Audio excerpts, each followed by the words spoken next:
it's been an amazing opportunity to serve my community.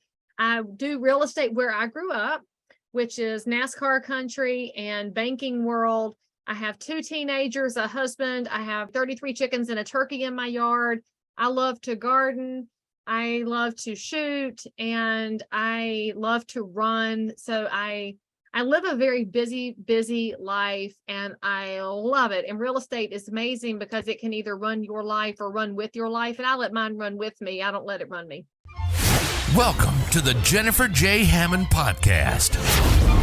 Jennifer is a licensed realtor, educator, speaker, and best-selling author. Jennifer's goal is to help you find your yay in every day. Welcome.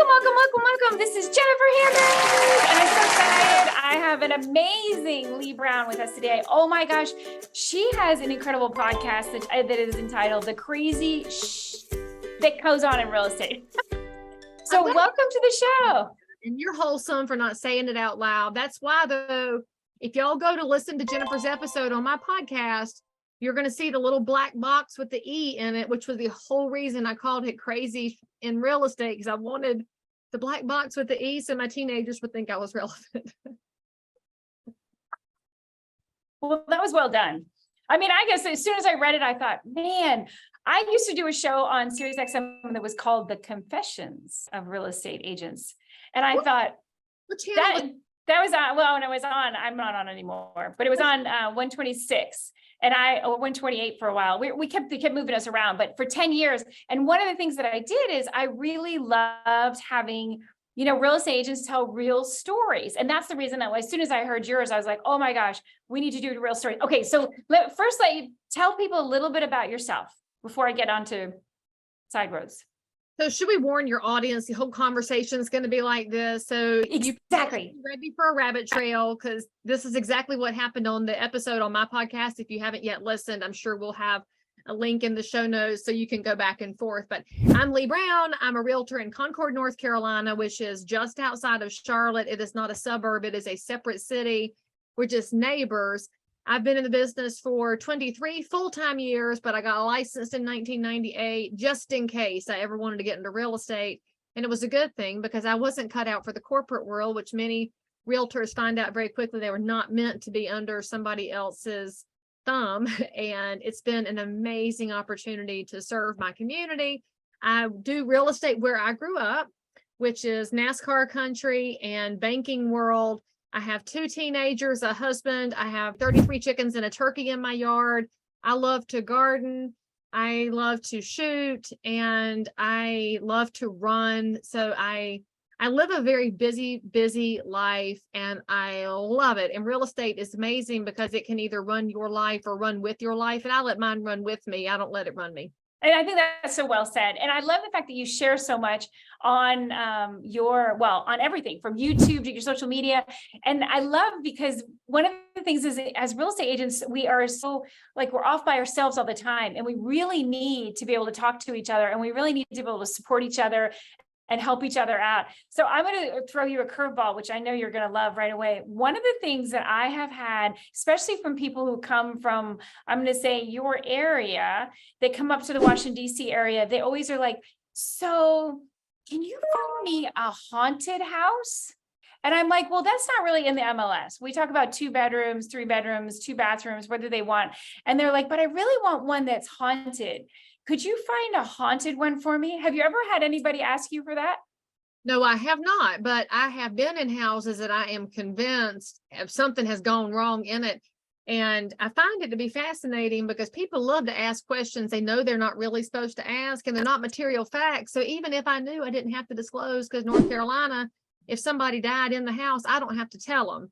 And to the public, they're like, but wait, I think you should have to. And we're like, actually, it would cause a stigma to hit that house, and that's unfair to the owner. And people pass. And I think this is one thing that the COVID era has reminded a lot of people. You thought that you were just going to live forever because we have technology, and everybody dies. So houses just had that go on. But I will tell you one thing that's fascinating to me, and my dad told me about this. So I'm the daughter of a realtor. My dad got his license in 1978. And so growing up, I went to open houses, and when Hurricane Hugo hit this area in '89, we were going to one of my dad's new construction listings to get water because it had water, and we were on a well because we were out in the country. We didn't have any water. And so I've been around it a long time, which is probably why I didn't want to get into it. But when I first got in, my dad's like, certain cultures know things about houses, and I don't know why. And he said, it's just interesting, because to my dad, everything's interesting. He is the most egalitarian human I've ever met. He just believes in the best in all people, and he loves when people are different. And what my dad told me, this is my life advice from Daryl Thomas, he said he'd rather believe the best in people and be proven wrong than believe the worst in people and be proven right. And so that's how my dad's always conducted everything. And so he said there are certain cultures that know things about houses. Well, we were representing a couple. Well, actually, it wasn't just a couple, it was a multi-generational family. They were of Asian descent. And so we had the parents, we had the grandparents, and there were a couple of kids. And when I first got into real estate, I just went everywhere with my dad. So I was learning in his hip pocket. And even when I became the lead agent, he would go with me to make sure that we were providing a huge resource to our clients. So we represented this family, and we had two parents, two grandparents, and 4 kids. So there were 8 people with us. And the grandma, she must have been 835 years old. I mean, you couldn't even see her eyes because she was so wrinkly. We get to this house. It's a brick ranch, great lot, everything they described that they wanted. And it was vacant. And so we had our showing appointment, walk up to the front door. My daddy opens a lockbox, and all of them went excited except Granny. And Granny stopped at the front door, and she said, no, somebody died in here. And she turned around. She went and got back in the car. And wow, what just happened? And my daddy said, I bet she's right. So my daddy gets on the bag phone, because at the time we had bag phones. Remember that $9.99 a minute? And it had the line on looked like a bomb or something. And my daddy called the listing agent because he wanted to know before he spent any more time with these people. It's worth that much money. It's so crazy. He called the listing agent, who answered the phone, because realtors used to answer the phone, y'all. And so he answered the phone. My daddy said, we're showing this house over in the Allen Hills neighborhood. I remember the neighborhood we were in. He said, did anybody die in this house? And the agent said, well, funny you should ask. You know, they were an elderly couple. The wife is in the home now. The husband he died in his sleep. So it wasn't any kind of a salacious thing, because you didn't have the internet. You couldn't Google the address or anything. If it wasn't in the paper, you didn't have the paper, you didn't know.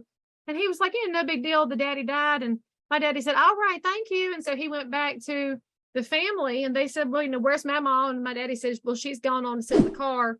She would not walk in the front door because she felt like somebody had passed in here. So I went and called the listing agent, who confirmed it was an older couple. Wife is in the nursing home. Husband passed in the sleep in the house.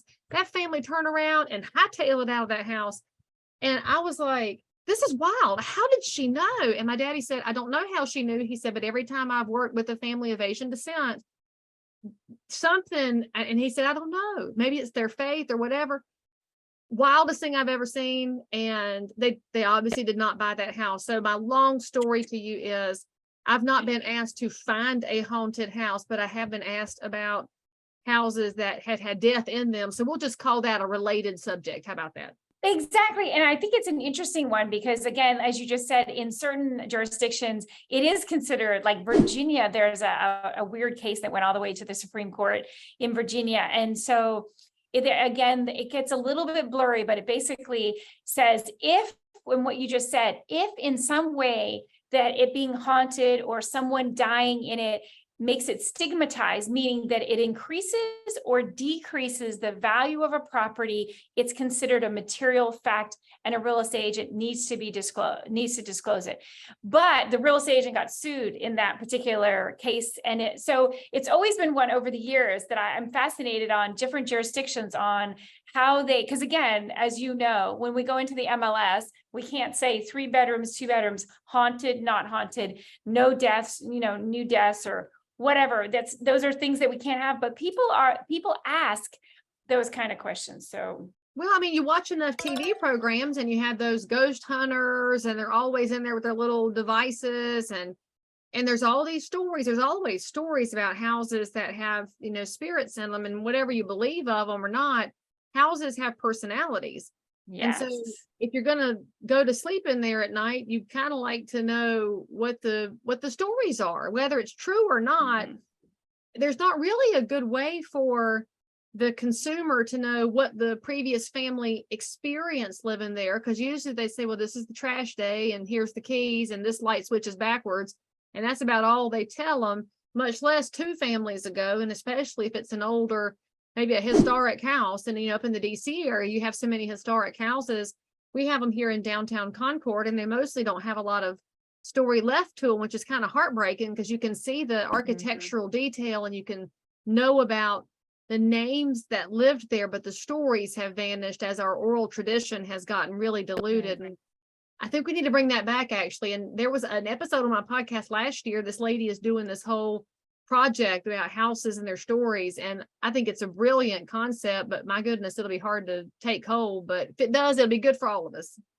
I agree, because I think everybody is very interested in, especially I just sold some first-time home buyers this beautiful historic home, and it is needing all sorts of stuff. And it was interesting because as they're trying to find the history of that particular building and who was the architect and when was it actually built, and there was a huge fire around 1900 or early 1900, and so there are a lot of houses where they're like, well, circa 1900, because they don't know the exact origins, and so there's a lot of history that actually just completely burned down, and so there's not even the oral history of it.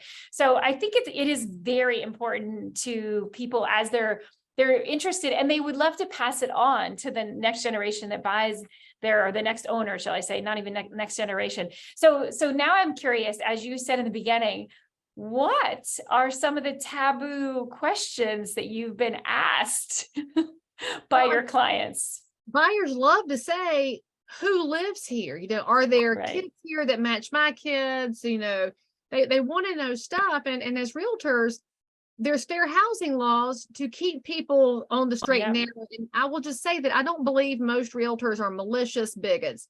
I No. really think people just go outside of their guardrails trying to be helpful, forgetting that your effort to be helpful might be exclusionary. So what Yeah. I'll go tell people, like, who lives here? Well, for years, realtors have said, just count tricycles and trampolines and basketball goals, and then you can guess. And that's also a violation of fair housing. So I'm really grateful we have this really cool tool as realtors called the Realtors Property Resource, the RPR. I'm sure you love it too, because it's just full of data. I would just hand my iPad to the buyers. I'm like, here, this has the census data in it. Y'all can look around and see who's here. And census data is allowable because it's public information, and it can keep me from trying to be too helpful.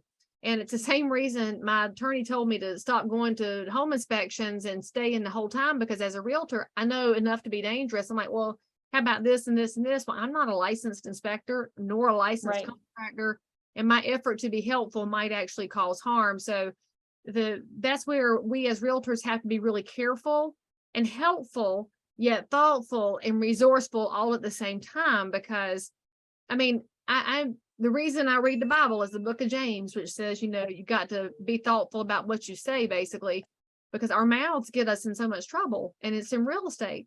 And by that same token, it's hard when you have clients like Charlotte, but is a huge melting pot. I love the one of everybody kind of population we have here. It's very similar to the DMV. You've literally got one of everybody. And in my particular area, we've got a top-rated high school. And as such, we draw a lot of people who are from the Indian continent. And as a culture, they would like to live in proximity to each other because they're doing faith life together. They're the men in our community started their own 6:30 a.m. cricket league, which I love because they're playing on the baseball fields and started their own stuff. And us runners like to run by and watch because it's fascinating, because it's not your traditional Southern sport. But an Indian family will reach out to me and say, we want to live near other Indian families. And I get to say to them, you can give me your house criteria and your price point, bedrooms, bathrooms, age. Tell me what you want in the house, school district. I can show you all the houses over there, but it's up to you. If there's a particular neighbor you're looking for, I can't find you the neighbor, because frankly, the neighbor could pick up and move tomorrow. That's one of the reasons you don't worry about demographics in a neighborhood. It can change overnight. So just worry about the house. And it can be tricky because I understand they're not asking to live near people that are similar to them for any nefarious purposes. It's because that's community. But as the realtor, that's not up to me to make that delineation. So it's a fine line. And I find that it's, it's tricky because realtors love being helpful. That's our hallmark. We're service people. We want everybody to be happy. And that's frankly where we get ourselves in trouble 9 times out of 10. And I agree. That's where I've got myself into trouble. And it's funny because recently I had a client who, it was funny, I kept giving her, she would ask me a question and I would give her literally cut and paste the exact part of the contract of where it said what it said. And she got super, I'm just going to say unpleasant, almost using the word nasty with me. And she said, why is it? She said, my other real estate agent that I used 20 years ago, she said, she always just answered me. She goes, but you keep giving me the parts of the contract. She goes, I don't understand why you do that. She said, why can't you just answer me? And I said, because it's interpreting, I'm not a lawyer. I'm not an attorney. I can't interpret legal documents for you. So I'm giving you, again, you need to be able to feel comfortable. And if you'd like a consultation from a lawyer, I'm curious on how you handle that when people start to be critical of you in their viewpoint, not helping, especially when we're not allowed.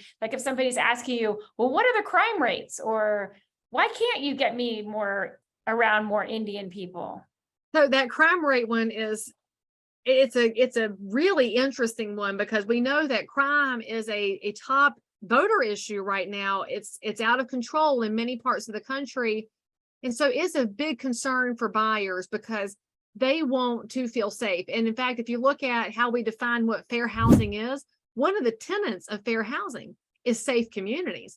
And so if we're going to be proponents of fair housing, we want to make sure that everybody has access to safety. Can their kids walk outside their house? But by the same token, we're being told from one side, yes, safe communities, and from the other side, you can't say anything about crime rates. And so it's a push and pull, which the consumer doesn't understand, frankly, how much liability we're under as realtors. They don't understand that we're under the consumer service side where the state regulatory body entrusts us with the public trust. That's what the license card is. And then the federal government says, there are certain words you can say and can't say, and good realtors get really torn because they're trying so hard not to cross any lines. And then we'll just say the realtors who aren't good yet or who've chosen not to get better, that's my nice way of saying it, they just do whatever. And so the consumer gets an entirely different experience depending on who you call, which is so frustrating. But one of my buyers, actually, their home inspection is today. They are moving here from California, which is a very common migratory pattern right now. And they asked about the house that they had landed on. Is it a safe neighborhood? And I said, thank you for asking. Here is the phone number to the town police department. You can call over there and ask them what kind of calls they get and make sure you're cool. And she said, why can't you answer? And I said, well, it's best for you to get the information from the horse's mouth. And also it's a good chance for you to introduce yourself to the police department because you're going to be a new neighbor. Let them know the house has changed hands because they can keep an eye on things. And that's just being a good part of the community. So what she did while she was waiting on a call back from the police department, she went to Chat GPT and she said, hey, Chat GPT, is 123 Main Street in a safe neighborhood? And I said, what did the AI say to you? She said, the AI said, this is a safe and delightful neighborhood. And I said, well, how about that? Oh my gosh. And then I, of course, as a medium-aged person, and I'm hoping you feel me on this, I'm a little creeped out by AI. And I'm really concerned about it because it learns so quickly. And the more we feed it, the faster it's learning. So then you start to realize a seller could feed the information that they want the buyer to hear about their house to the interwebs. The interwebs interprets that and says this house is safe and delightful. The house might be in a war zone, but the seller didn't say that because they want a different impression. But people treat the computer like it is gospel, which is why the schools have had to ban Wikipedia from book reports because Wikipedia is a hot mess. And so I've literally been processing this for the last 3 days after she told me that, because I'm like, all right, I teach all the time. I got to incorporate this into my classes. What am I going to say? Because I'm really torn. And like the Realtor.com, which is the second most visited realtor website, took crime rates off. So if you pull up a property, the crime rates are gone now. They took it off. And they said they did that to reduce racial bias. And I said, now, what's that got to do with racial bias? Because it seems to me that if you assume a certain thing about demographics based on crime rate, that might be some soft bigotry right there. And the last time I checked, my clients who look like the United Nations, all of them, without any exception, would like to live in a safe neighborhood. And so I'm not really sure how they made that jump or why they made that jump, but I think it's fairly unfair to people who live in a neighborhood or who are buying in a neighborhood that they belong to a certain group of anybody, because I mean, frankly, the siloing is what's killing us all. But long story short, it's a wild space that we live in. And if we as realtors did a better job of articulating the depth of our job, because too many realtors talk about the surface. We dress up, you drive around, we look good, under contract, woo, sold it in 5 minutes. Oh, here's their keys. And that's all the public sees. The public doesn't see the E&Os and the fair housing push and pull, and they don't see, well, what do you say if a builder really does build a shoddy house? How much can we say without being accused of libel and slander, getting dragged down to the board for inflammatory language? And then what do you say about this and about this? And all the while, we know the person who's buying or selling that house, their biggest financial bucket of money they'll ever have. And you don't make money when you sell, you make money when you buy. And so as realtors, if people understood that we were more thoughtful than they thought and more knowledgeable than they expected and more focused on the best outcomes than they ever dreamed, they would trust us more. And so it's on us. It's not on the public to figure this out. It's on us to tell that story better so that we can actually live out fair housing, which is that idea that every single neighbor in every single zip code should be able to meet a realtor who says, oh, you want to buy a house someday? 1 day, 5 days, 10 days? When we go buy one? 10 years from now? I got you, boo. We'll teach you how. We'll give you the steps. We'll give you the pathway so you can make that choice. And if we get realtors with the right heart set and thoughtfulness to lead the way, we actually can get more people to the American dream, and we can start erasing some of the biases that are eating us up even to this day. Amen. Amen, sister. I want to say, Sister Leigh, you just got it. You just preach it, preach it, preach it. Because I'm telling you, that is something, I mean, I didn't want to even interrupt in all that, because I think that is one of the biggest things is we've got all these things that are coming around, but we don't articulate very well our worth or what we actually do. And again, that's why I've had so many people say, well, I don't need a real estate agent anymore because we have all this technology. And because of AI, they're like, I don't need a real estate agent. I can get everything I need from technology. And I'm just like horrified because I'm like, wow. I totally trust the internet to tell me everything. Are you kidding? The internet thinks that Abraham Lincoln said all the things that they said he said on Twitter. I mean, I'm pretty sure Abraham Lincoln is going to have an opinion about Tucker Carlson before the day's over, because every time somebody says something, they put like Abraham Lincoln on it, and you're like, oh no, I don't believe this.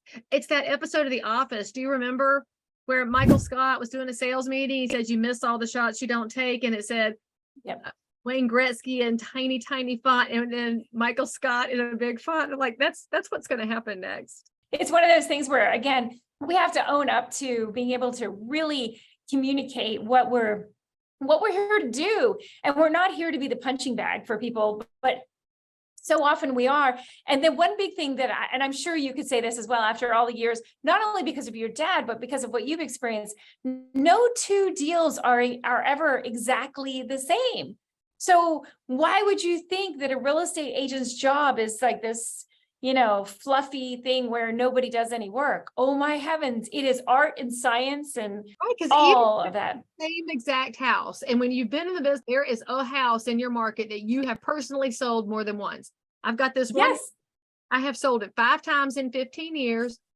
It's apparently my personal house, but every time I go in, it's different because deferred maintenance, upkept maintenance, upgrades, no upgrades, cleanliness, no cleanliness. sellers and buyers who are humans. And depending on what day you talk to them, is it a good day to talk real estate? Is it not a good day?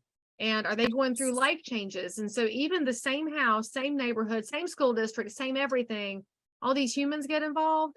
It is always a wildly personal thing. And realtors have to remember that too, because when you get long enough in the tooth, you might get a little cynical driving up to it, be like, it's a 4.5, it's 2,000 square feet. I know this house. Not really, because those Not really. are in their own space. And our job is to help guide depending on what space they're in. And frankly, sometimes it's saying y'all need to stay put. I will say that's probably the mark of the most professional kind of realtor, who walks in a house and says, you really do need to stay put. Don't sell right now. Don't buy right now. Yeah. Hold tight. Because when you can walk. I've done that. Yeah. I think it's one of those things where it is really important to look at it really, and again, to analyze it. And a lot of times people will ask me a question. I'll say, well, I don't know. I need to walk through it. I need to look at, and this is one of the last things that I wanted to really kind of talk to you about was you did an episode, which I thought was fantastic, about the 3 biggest mistakes that real estate agents make when they're first going in for a listing. And one of the reasons, again, is that not everybody, the same thing is important to everybody. It's not always about price. Sometimes it's about timing. And just like you said about the house, it depends, what humans have been in there, what year are we in now, and realizing that we're in a new unit of time. It's not whatever it was even a year ago, or if it was 6 months ago, it's not the same. So talk a little bit about some of the big mistakes that the real estate agents make when they're talking to sellers about because again, sellers a lot of times are like, oh, it's the money, but it's timing the market. And it's, they have very different viewpoints than we do about listing. Well, there's one thing that a good solid agent knows, and that's that you don't have to take every listing, and not every seller has to take every agent, and it's okay. In fact, that's what we used to learn in kindergarten on the playground, is that you may or may not get picked for the kickball team, and it all turned out fine. Instead, we've built a world where everybody wants to be all things to all people, but that would actually negate one of the beauties of real estate, which is that with there being almost 1.6 million realtors, that's as many business plans and models as we have, because every agent approaches it differently, which is amazing for the consumer, because now the consumer can say, we're a fit, or, well, we're not a fit. Great. There's somebody else if it's not a fit. And a good savvy agent knows that they're interviewing the seller as much as they're being interviewed, because that's right. Somebody needs to talk to me on Sundays. I'm not their agent, because for me, Sundays are for worship and family.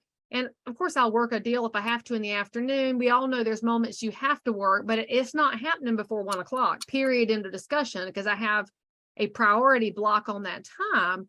And if that time, I got somebody for them who does not have those same priority blocks. And that's great, because that serves the public. And then the second thing I really, really wish agents would think about going in the house is that they don't have to talk about themselves as much. We are notorious as a self-promoting profession. And I get it. I just talked about how competitive we are, and you have to win if you're going to eat. I get it. But the person in the house needs to be heard. And agents get into, I'd say probably in your first 3 years, you're better at this than the seasoned realtors. You have to do fresh work every time. And you're practicing your listing presentation, you're practicing your scripts and your objections, and you're practicing. And then you go in the house and you're listening for clues so you can figure out, where do I need to take this conversation? A 20-year realtor who's really good, knows the market, knows the numbers, knows the houses, knows the skills and the schematics, they know things, can walk in the house without that same level of curiosity.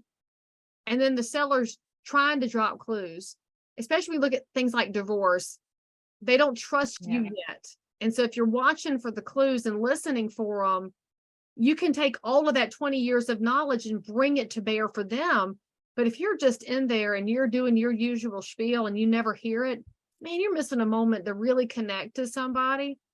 And the last thing I would mention is one of my pet peeves with agents, and you've heard this before, it's just $5,000. Did you really just say it's just 5,000? It's just 10. Wait, what? Yeah. We get into a numbers world where we work with big numbers, and you sell a house. It's a $650,000 house. To the seller, 10 grand is still 10 grand.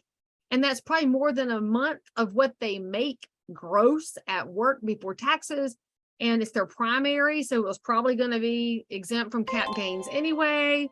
And you said just this, we have to get really thoughtful about the fact that those are the dollars that might make the difference between retiring at 67 and 70.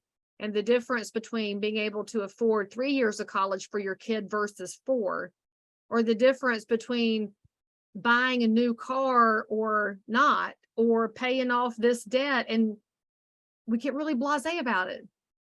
And the only way I know to fix that is kind of old school. So I have all my agents do it. They hate this exercise, but that's why I do it. I get out the checkbook. And for the young ones, I'm like, it came with your bank account. They gave you these little starter checks. They're probably in your junk drawer. Go find them. I'm like, write a check to yourself for $10,000. And nobody writes checks anymore. So they write it out and they're like, it'd be nice to have a check for 10,000 because it kind of drives it home. It's that kinesthetic learner. And I'm like, that's a lot of money. A lot of money. And so when you're selling your services to a seller and you're being asked to defend what you charge, you're asking them for a lot of money. So how are you dressed? How are you presenting yourself? What did you bring in the way of collateral items? How have you earned it? And then when you're asking that same seller to adjust their price expectation because the market didn't respond, how are you treating that money? Are you giving it the real education, homework, and thoughtfulness that it deserves to say, I thought we were okay at 250, but I think we should be at 240 instead. And here's why. Not just, I feel like we drop at 10,000, we'll be all right. We don't take ourselves seriously enough. It goes back to your original point of how we defend and articulate our value proposition. We got to take our clients really seriously too, and treat their money like it's real money and not just a number in the MLS. I agree. I think that is so wise and so important. And I love that you have them write the check out because again, I think people just forget when it's, again, once you do it a lot, you kind of get immune to the idea. And you think, well, in the big picture, that's such a small amount. And if you have a mortgage, it's such a small amount extra every month. And you can think about those things in your head, but you better start communicating in a way that you really understand who you're talking to. And it made me think of one thing I wanted to add on that. I remember when I was beginning as my first year in real estate, I had this couple hire me in Washington, D.C. for $1 million property buy.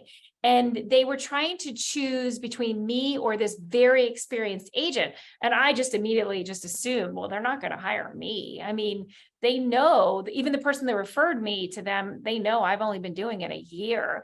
I don't know anything compared to this 30 year in the business person. And they said to me, it was like halfway through, I don't think I was even brave enough at that time to ask the question, but halfway through, they just said it. They just blurted it out. They said, you know, the reason we picked you. And I always think it's always good to ask people, why did you pick me? Just like, why didn't you pick me? And they said, we picked you because when we were talking to the other agent who was so experienced, she said, oh, I know exactly where I'm going to put you, what neighborhood I'm going to put you in. And they were like, no, you don't. No, you don't. You don't know us anywhere near enough to tell us where you're going to put us.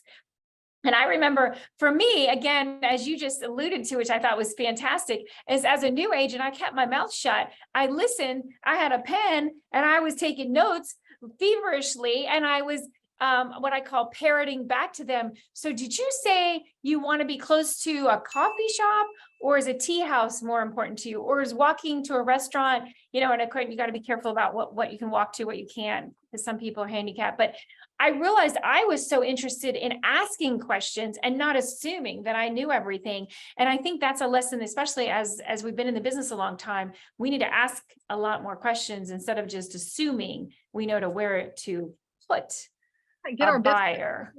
I love that. And also that agent was what I was saying before. I doubt she was malicious, but that comment she made is a direct violation of fair housing. Yes. I mean, it's outrageous. And the fact that I think back on it, I think, who did she think she was that she thought that was okay? And, what is that? Will Rogers, Alert, danger, danger. Oh my gosh, don't do that. So anyway, I know we're out of time. I could talk to you for hours. I am so grateful to have you on the show. Oh, we could really stir up some trouble if we really let us go. We've been very well behaved today, and I'm so grateful. But Leigh, will you tell people where they can find you, find your podcast, and learn more? Well, obviously they can hang out with me on the socials. And I don't have any porn stars named Leigh Brown, but there is an Australian rugby player, but he's taller, older, broader, and doesn't have as fabulous of hair. So if you see him, that is not me. But you can also go to leighbrown.com, which is all of my various and sundry stuff, whether it's the houses for sale, the books, the courses, and all that fun stuff. And I'm delighted to be of any kind of service in North Carolina. And if I don't serve that area, I know somebody who does. I'll help hook you up. But most importantly, go over to my podcast and listen to Jennifer's episode, and then give her some likes and loves. And then here on her podcast, give her some likes and loves. Go give her a 5-star review, because if you've listened all the way through to this point, you know she's bringing you a really great set of content. You need to thank her with a 5-star review and some nice words. And if you have something ugly to say, then keep it to yourself. Thank you. And as you know, I'm going to ask you to lift your voice and say yay with me as we go off there. Ready? 3, 2, 1, go!